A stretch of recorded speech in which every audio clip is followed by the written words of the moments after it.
Nandito na po ako sa uwa. Upo na ako. Pila na po ako. Mapagod. Ang init sa labas. Ayan sila guys. Ayan. Kung nagpipila sa uwa. Ayan.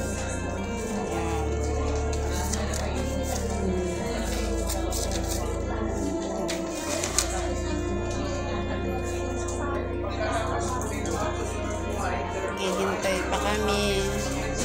Kunti lang naman kami. Hindi naman masyadong marami. Pumapila.